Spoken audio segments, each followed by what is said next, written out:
Hello and welcome to my YouTube channel math magic with Rajesh sir. मेरे YouTube channel math magic with Rajesh sir में आप सबका हार्दिक स्वागत है। आज हम आप लोगों को लेके आए हैं लेसन नंबर 4 क्वाड्रेटिक इक्वेशन, द्विघातीय समीकरण। बहुत ही इंपॉर्टेंट लेसन है। आप लोग ध्यान से, आज पहला लेक्चर है, लेक्चर वाइज अगर आप समझेंगे तो आपको ये लेसन आसानी से समझ में आ जाएगा।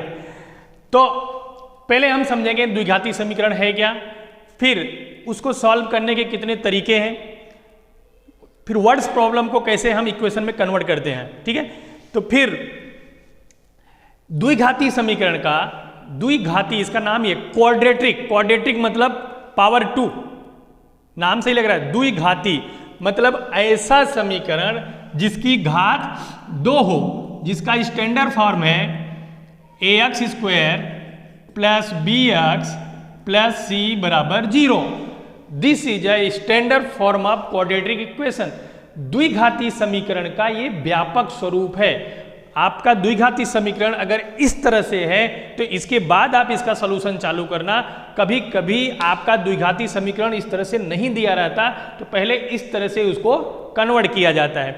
जैसे आपसे अगर कोई पूछे x square plus 5x plus 3 बराबर 0, क्या यह द्विघाती समीकरण है, तो आपको लिखना है हाँ ये द्विघाती समीकरण है। क्यों? क्योंकि इसकी घात 2 है। ओके, लेकिन कभी कभी ऐसा दे देता है x प्लस 1 x प्लस 2 बराबर 0, क्या यह द्विघाती समीकरण है? मैंने पहले ही आपको बताया कि पहले दिए गए समीकरण को स्टैंडर्ड फॉर्म में कन्वर्ट करना है, फिर हमको किसी नतीजे पर पहुंचना है कि द्विघाती समीकरण है अथवा नहीं। ये डायरेक्ट देख करके आपको आंसर नहीं देना है। डायरेक्ट देखने से तो लग रहा है कि द्विघाती समीकरण नहीं है, लेकिन पहले इसको स्टैंडर्ड फॉर्म में कन्वर्ट करना पड़ेगा। कन्वर्ट करने का क्या है मेथड?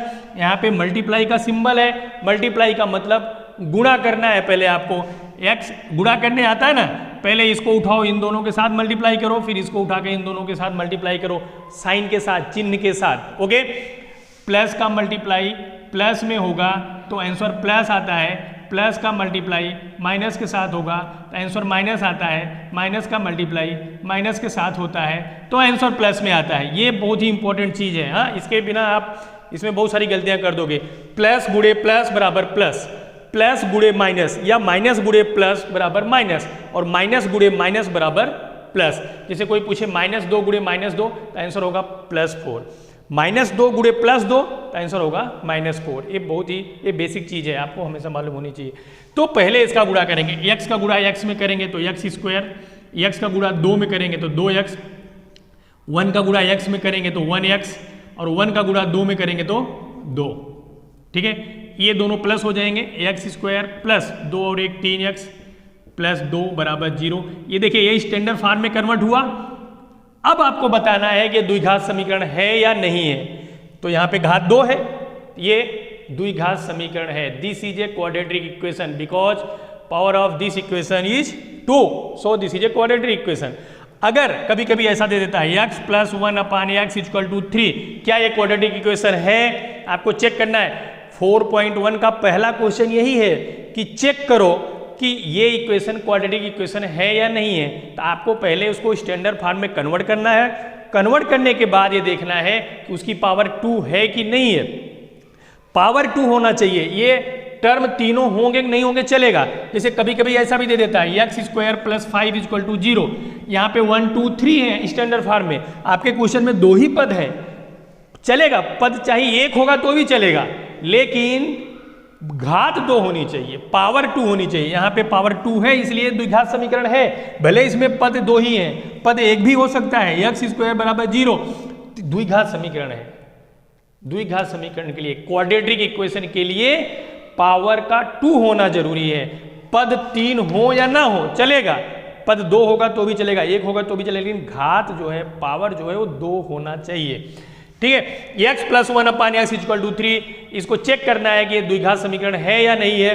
तो क्या करेंगे, पहले इसको स्टैंडर्ड फॉर्म में कन्वर्ट करेंगे। स्टैंडर्ड फॉर्म में कन्वर्ट करने के लिए इसको इसके साथ प्लस करेंगे या अपान 1 लेकर इन दोनों का एलसीएम लेंगे, x होगा, फिर ये x square plus 1 equal to 3, cross multiply करेंगे, x square plus 1 equal to 3x, 3x इधर आएगा तो माइनस हो जाएगा, x square minus 3x plus 1 equal to 0। ये स्टैंडर्ड फॉर्म में हो गया। यहाँ की पावर कितनी है 2, इसलिए ये क्या है द्विघात समीकरण है, क्वाड्रेटिक इक्वेशन है।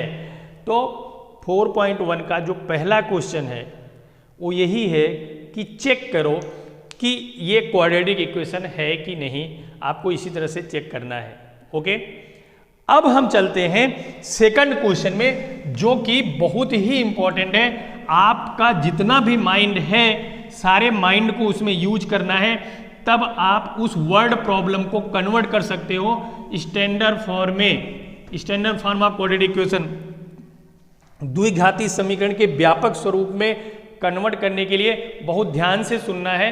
उसके बाद देखिए मैं कुछ एग्जांपल्स देता हूं। जैसे मैं बोलूं कि मेरी उम्र तुम्हारी उम्र की 2 गुनी है। तुम्हारी उम्र की मतलब मेरी उम्र की तुलना तुम्हारे उम्र से की जा रही है, इसलिए हम तुम्हारी उम्र को सपोज कर लेंगे।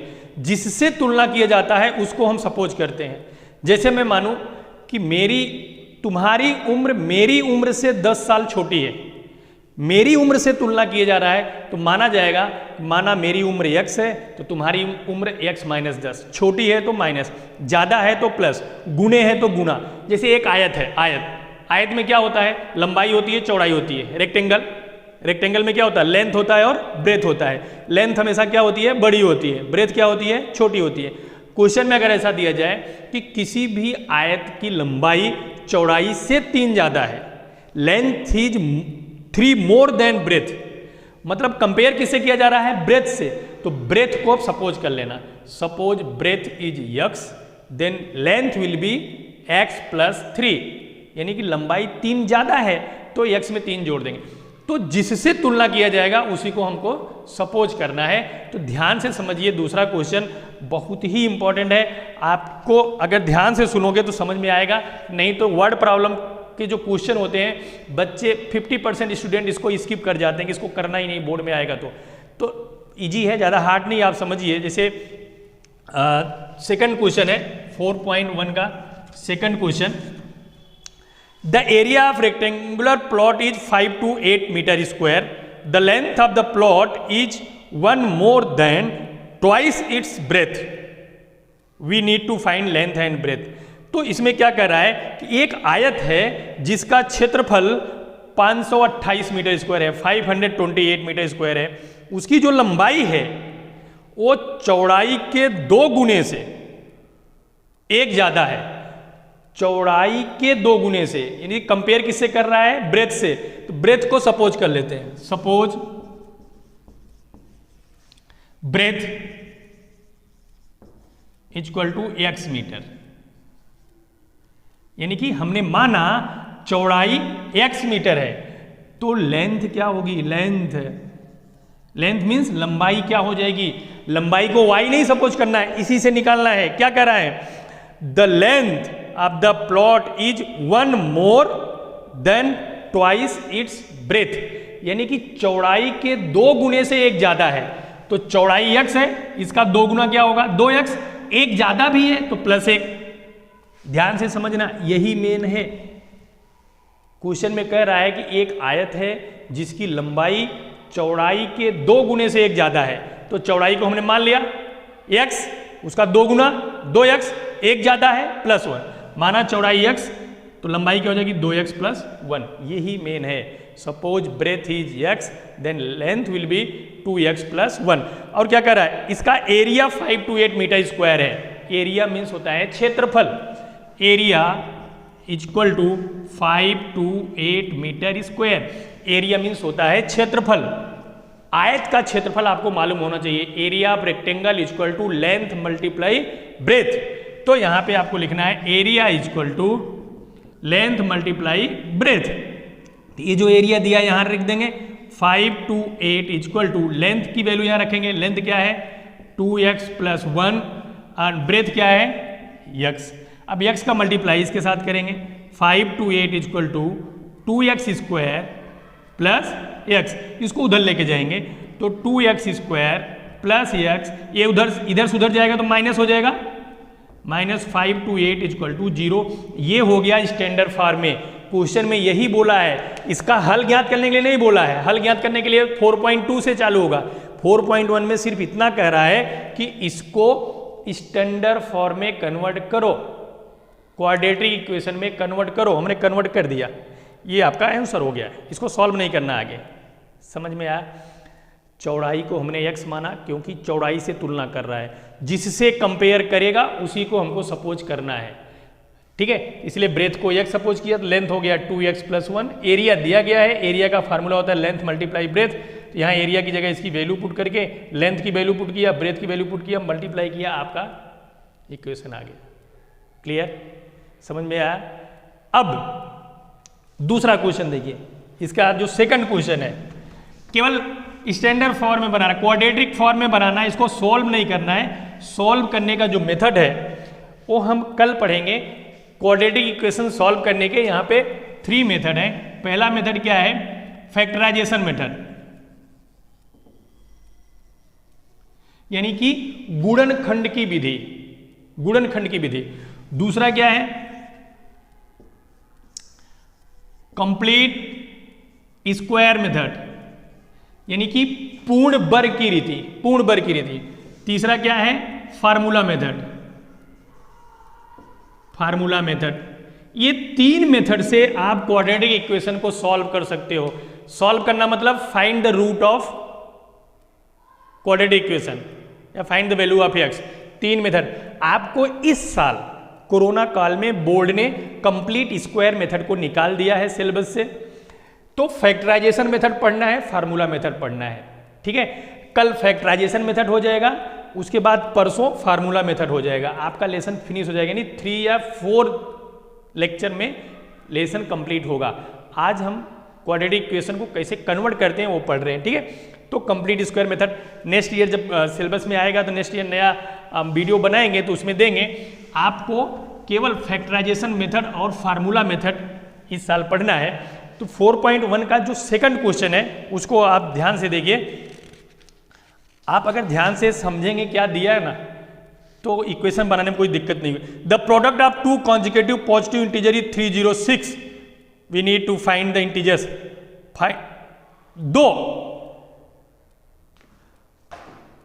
The product of 2 consecutive integer, यानी कि 2 क्रमागत संख्याओं का गुणनफल 306 है, 306 है। ठीक है, क्रमागत, क्रमागत का मतलब होता है कि 1 स्टेप अहेड, एक कदम आगे। जैसे माना इसमें सपोज करेंगे, अब की बार मैं हिंदी में लिख रहा हूं, जैसे माना पहली संख्या x है।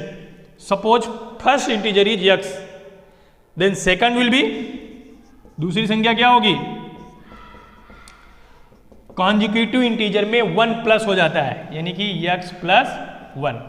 अगर कॉन्जिक्यूटिव इवन नंबर बोले तो +2 होगा, क्योंकि इवन नंबर में 2 का गैप होता है।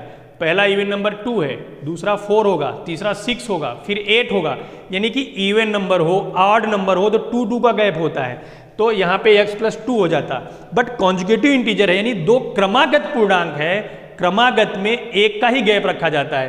पहली संख्या को आपने x सपोज किया है, दूसरी x + 1 ही होगी क्रमागत में। अकॉर्डिंग टू क्वेश्चन, यानी प्रश्न के अनुसार आपको लिखना है अकॉर्डिंग टू क्वेश्चन। क्वेश्चन में क्या कह रहा है? इन दोनों का गुणनफल, product of 2 consecutive integer, product means multiply, इन दोनों का multiply x + 1 is equal to, question में दिया गया है, क्वेश्चन में क्या है? Product 306 equal to 306। इसको स्टैंडर्ड फॉर्म में कन्वर्ट कर दो, आंसर हो गया। स्टैंडर्ड फॉर्म कैसे? x का मल्टीप्लाई x में करेंगे x² प्लस x का मल्टीप्लाई 1 में करेंगे x इक्वल टू 306। 306 को इधर लाएंगे तो उधर प्लस में है, इधर आएगा तो क्या हो जाएगा? माइनस में हो जाएगा।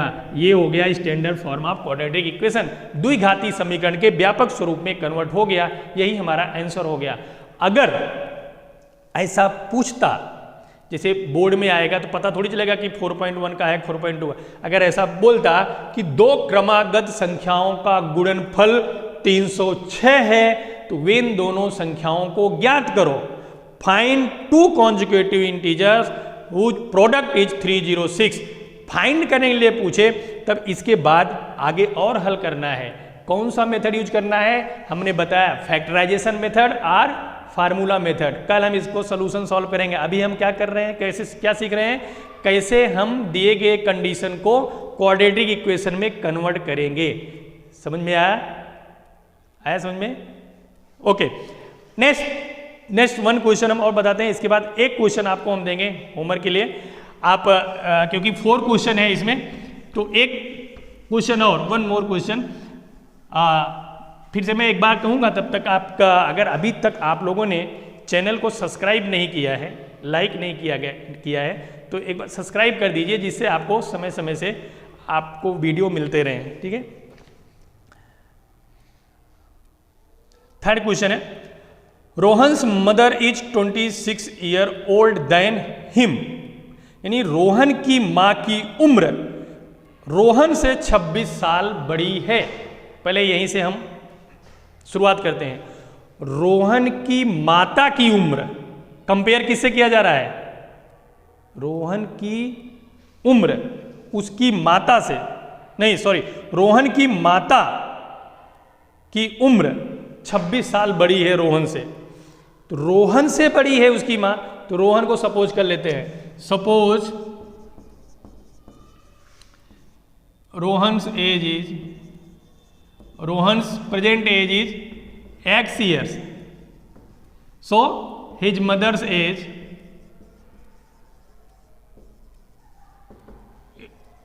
x plus 26, यानी कि उसकी मां 26 साल बड़ी है। यस, रोहन की मां की उम्र रोहन की उम्र से 26 साल बड़ी है। तो रोहन को सपोज कर लिया, suppose Rohan present age is x year, then his mother age will be x plus 26, क्योंकि उसकी मां 26 साल बड़ी है यानी प्लस हो जाएगा। क्लियर? आगे क्वेश्चन में क्या कह रहा है कि the product of their age 3 years from now will be 360। ध्यान दो, कह रहा है कि अब से 3 साल बाद उनकी उम्र का गुणनफल 360 है। ओके, 360 है, यानी कि आज जो उम्र है, सपोज आज आपकी उम्र 15 साल की है, 3 साल बाद कितने साल के होगे? 15 + 3 18। आज आपकी उम्र 15 साल है, तो 3 साल पहले कितने साल के रहे होगे? 15 - 3 12, यानी पहले हो तो माइनस करेंगे और बाद में हो तो प्लस करेंगे। तो वही इसमें कह रहा है कि अभी से 3 साल बाद, यानी कि दोनों को 3 साल बाद भेजिए। तो Rohan's after 3 years age of Rohan या Rohan's age will be x plus 3, यानी रोहन अभी x ईयर का है, 3 साल के बाद उसमें 3 साल प्लस हो जाएगा, यानी x प्लस 3 हो जाएगा। क्लियर? अब उसकी मां की उम्र भी बढ़ेगी ना। After 3 years his mother's age will be, इसमें भी 3 प्लस हो जाएगा, x प्लस 26 प्लस 3 मीन्स 26 और 3 क्या हो जाएगा? x plus 29। 3 साल बाद रोहन की उम्र x प्लस 3 और 3 साल के बाद उसकी मां की उम्र x plus 26 plus 3, 26 plus 3 29। Okay, अब अकॉर्डिंग टू क्वेश्चन चलेंगे। According to question product of means इनका मल्टीप्लाई, ये रोहन की एज हो गई, मल्टीप्लाई ये उसकी मम्मी की एज हो गई, x plus 29 equal to 360।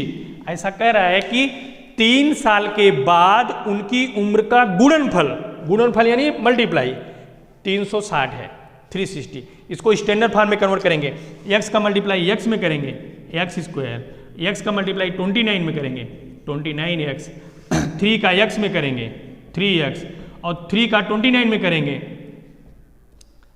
Equal to 360। 360 को इधर लेना है, x² plus 29 plus 3 32x plus 87 minus 360 equal to 0। अब आपको क्या करना है, 360 में से 87 को माइनस कर दो, फिर ये जो आएगा ये आपका standard form of quadratic equation हो जाएगा, यानी द्विघाती समीकरण का व्यापक स्वरूप हो जाएगा। ये आपका 4.1 हुआ। इसमें एक क्वेश्चन और है, उस क्वेश्चन को भी मैं थोड़ा सा हिंट देना चाहता हूँ। लिखना हो तो लिख लीजिए, नहीं तो वीडियो को थोड़ा सा पॉज करके आप इसको दोबारा लिख सकते हो। लास्ट क्वेश्चन है 4.1 का क्वेश्चन नंबर 4 है। A train travels a distance of 480 kilometre at a uniform speed. If the speed had been 8 kilometre per hour less than it would be taken 3 hours more to cover the same distance. Need find the train travels distance. एक train है, question number 4 का है, train है, train को total distance कितनी, यानी total दूरी कितनी कवर करनी है, 480 किलोमीटर उसको जाना है।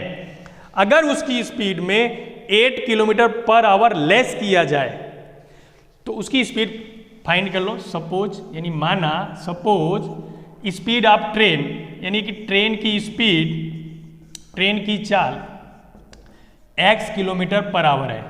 ओके, मान लिया हमने, suppose the speed of train is x kilometre per hour, total distance 480 kilometre, time taken to cover this distance, यानी कि समय कितना लगेगा, समय, यह ट्रेन इतनी दूर जाने में कितना समय लेगी। आप फिजिक्स में पढ़े होगे, समय बराबर दूरी बटे 4, time is equal to distance upon speed. Distance है डिस्टेंस अपॉन स्पीड, देन समय, टाइम टेकन, डिस्टेंस है 480 अपॉन उसकी स्पीड कितनी है x, यानी कि इतनी दूर जाने में ट्रेन को इतना समय लगेगा।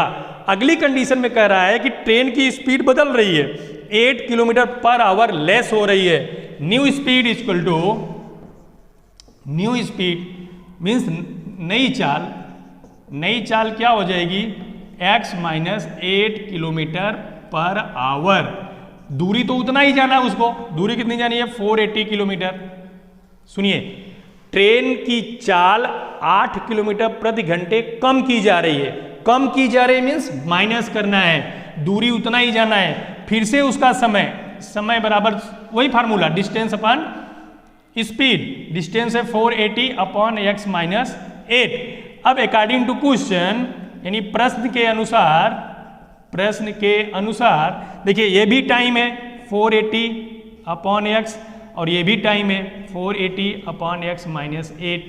अब ध्यान दो, यहाँ समझने वाली बात है, यहाँ पे आपको थोड़ा लॉजिक यूज करना है। आप अपने घर से स्कूल आराम आराम से जाते हो तो आधे घंटे में पहुँचते हो, दौड़ के जाओगे तो तब भी आधे घंटा समय लगेगा, कम समय लगेगा।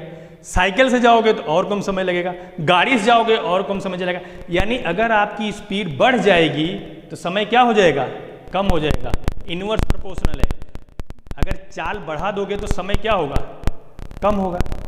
ठीक है, तो यहाँ पे देखिए, लेकिन चाल को कम किया जा रहा है। अगर आप अपनी चाल कम कर दो तो समय ज़्यादा लगेगा।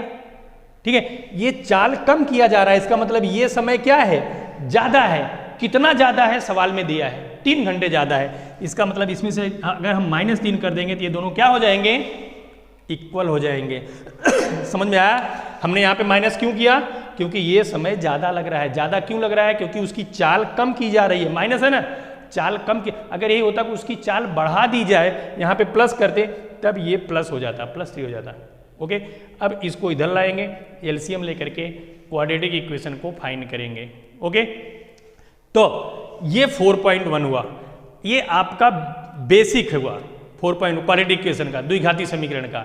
अब कल हम ये सीखेंगे कि क्वाड्रेटिक इक्वेशन को फैक्टराइजेशन मेथड से कैसे सॉल्व करते हैं, गुणनखंड की विधि से द्विघाती समीकरण को कैसे हल करते हैं, कल सीखेंगे। अगर आपको समझ में आया हो, वीडियो अच्छा लगा हो तो लाइक और सब्सक्राइब जरूर करें। तब कल मिलते हैं फिर से नए लेक्चर के साथ। तब तक के लिए नमस्कार, वंदे मातरम, जय हिंद।